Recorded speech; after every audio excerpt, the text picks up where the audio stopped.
Yeah. As much as I love the books, and I'm sure a lot of people may disagree, but I actually enjoy the Lord of the Rings movies more because I find that there is an emotional resonance and a better narrative flow. Would you say that's maybe true? Yes, and isn't it extraordinary that Peter Jackson, and Fran, the writers, put this together in such a way that there is an extraordinary narrative flow there, because it's really unfilmable. Mm-hmm.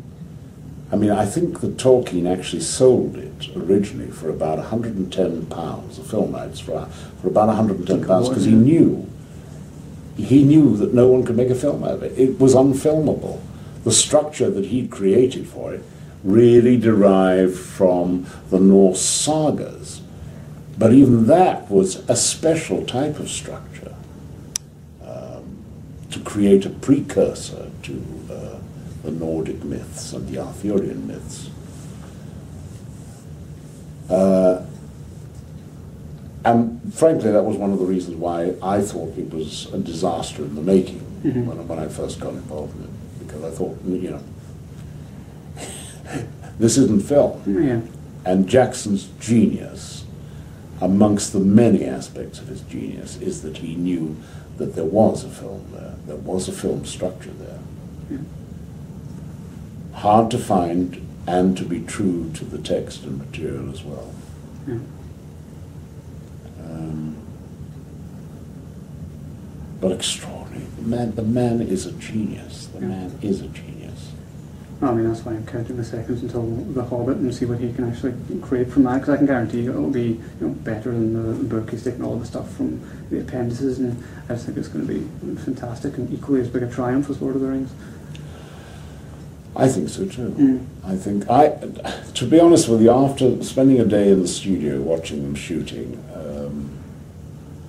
I came away with the sense, and you can never be sure, because when you're right at the cutting edge of things, the judging you make is so colossal that it can be colossally right or colossally wrong, I felt when we did one little film, that it was either going to be the biggest disaster of all times, or it might set a new fashion in filmmaking. That was a film called Raiders of the Lost Ark. Never heard of it. My sense when I was down in the studios in Wellington last year was that this is not only going to be a great film, it's not only going to be a blockbuster, but it might just change the way film is made forever. It might just be, one of those quantum leaps in film. Mm. I think he's domesticated and housebroken 3D. Yeah. I think 48 frames is going to be give an extraordinary quality to the image. I saw technology there that really is defining. It's never been done that way before. It is brilliant. It is so logical. It must have cost millions to evolve, and yet it is going to be the new state of the art.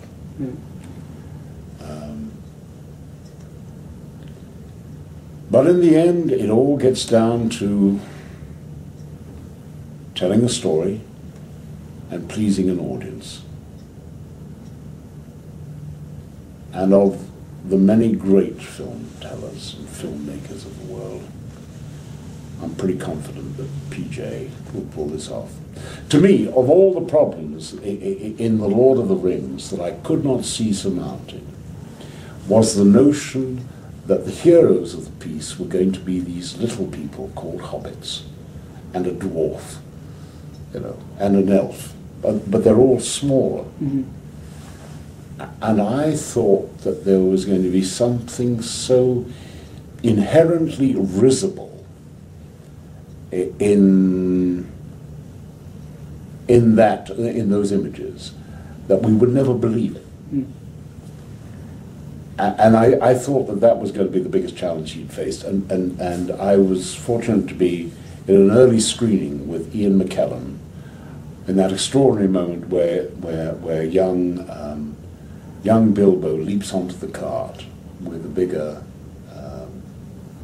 Gandalf, Mm-hmm. you know, and it worked. And you know, and then they went into Bilbo Baggins's. Sorry, I meant young Frodo, and then they went into Bilbo Baggins's thing, and that worked as well.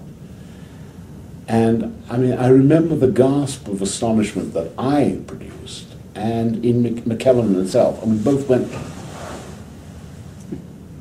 And I turned to Ian. I said, "Ian, how the hell did you do that?" And he said, "I don't know. It just works." Consummate filmmaking. Yeah. So I'm pretty confident that what you're going to see come Christmas time when this comes out will take your breath away. Yeah. Well, I think it will. He sort of redefined the fantasy genre, where it would be, you know, silly before and there'd be no depth to it. It would just be wizards and witches, but there was this whole depth where you cared about the characters and each journey that each character was going through, and that was really the genius behind what he did with the story, I think. Oh yeah. And it's fantastic. He is a giant. I mean, I got in terrible trouble. Well, I didn't really get in terrible trouble, but I upset the late Prime Minister of New Zealand, a woman called Helen Clark, who had decided unilaterally that there were to be no more knighthoods in New Zealand. And I kept going on radio shows in New Zealand saying, I don't know who the idiot was who decided there would be no more knighthoods, but you should really give Peter Jackson a knighthood. He is going to do more to put New Zealand on the map of the world than any other man since Captain Cook. And that's exactly what he did. You know, New Zealand is still capable of producing giants, you know. I mean, Ed Hillary, you know, Peter Blake. I mean, at its best, New Zealand can turn out some of the great sportsmen and athletes. But Peter Jackson is the man who has made New Zealand the must-go-to-see place for every country in the world, for every people in the world. He's a giant. Yeah. Where did you come up with the inspiration for Treebeard's voice? He has this almost grandfatherly type, warm voice whenever he speaks. You know, there are characters that come along that keep you awake at night. Peter said, would you like to do the voice of Treebeard? I thought, oh yes, good, an extra salary, better do this now. And then I started thinking about it, and the more I thought about it, the more I started sweating about it. How do you create a tree talking? Not only that, he's the oldest tree in the world, and in the book they are infinitely slow. Mm-hmm. You can't replicate the slow in film. More than that, it's fine here sort of seeing the words in print, but how does a tree breathe? You know, it hasn't got lungs, it hasn't got vocal cords, so what are we sounding like? Mm. So, you know, one was trying to get the sort of the sense that, you know, the voice would keep speaking as we talk, and we would then go, however just trying to sort of make the sound on the inhale as well as the exhale, and the way that leaves, you know, rattle slightly through when the wind blows through them, but there's none of the punctuations of true breath. Then, you know, to try and find, you can sometimes substitute depth for time, you know, make him more deep and more resonant. We played with sort of virtually turning it down to wail sound, you know, slowing the whole thing down. We experimented for days on this damn thing. I tell you, I lost more sleep over Treebeard than almost any other part that I did. And let me tell you, I don't think I got it right. I don't know how to get it right. And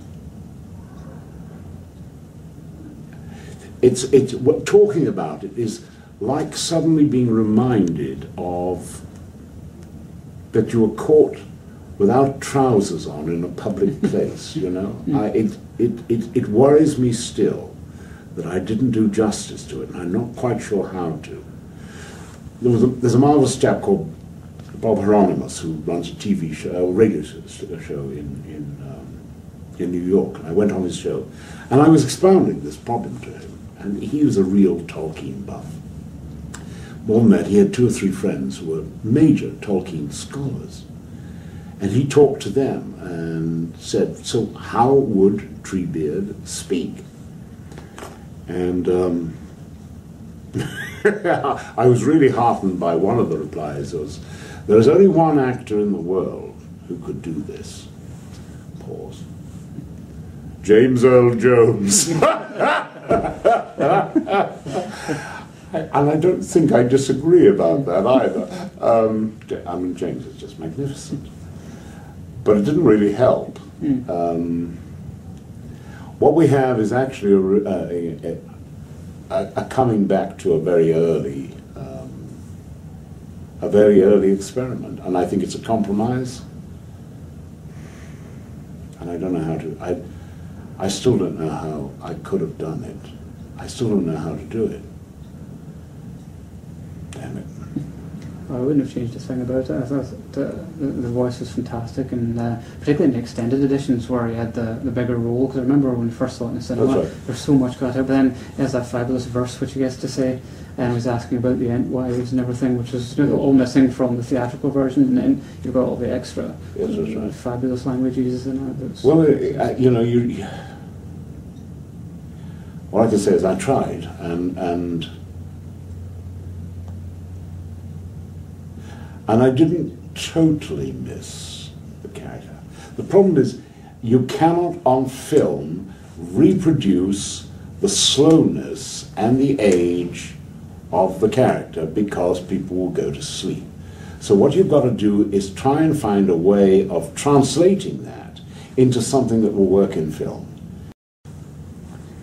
Well, there was a great sort of camaraderie between the whole cast of Lord of the Rings. Do you still keep in regular contact with all of them? Actors never keep in regular contact unless they're out of work, and we're all working actors. We cross the world and bump into each other from time to time, and yes, there wasn't the and normally I would consider myself a very sort of clubbable sort of actor with my fellow actors. There wasn't with this. Because I spent so many hours in isolation in makeup, and I was not the companionable fellow that I should have been once we got into the show.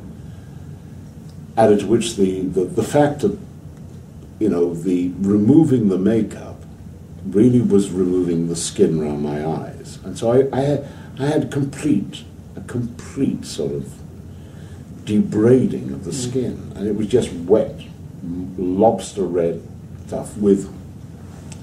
And of course, when you get sort of when you get skin damage, what you're getting then is a lot of lymph coming in to sort of try and protect it in places. So the face was swollen and grotesque. I didn't feel at all comfortable about myself.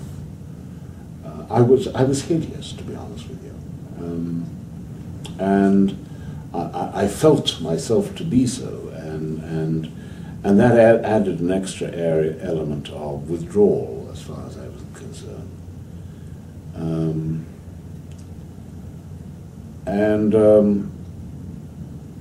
And you're also coping with other demons as well. You know, you're thinking, all I need is to get an infection in this bloody thing, you know, and I'm going to end up looking, you know, horrifying. I mean, you've got raw skin for days and days and days and months and months. All you need is a chance infection in there, and you are unusable in terms of film forever. and you know, that's an awful end to your career. Yeah. So there was a camaraderie, and a real one between them, and at times I was privileged to be part of it, but for a lot of the time I was out of it, and I regret that, and I sort of also regret that they didn't see the best of me, and I'm sure that I missed some of the best of them. But there was only one grumpy bastard in that whole production, and I wore his boots.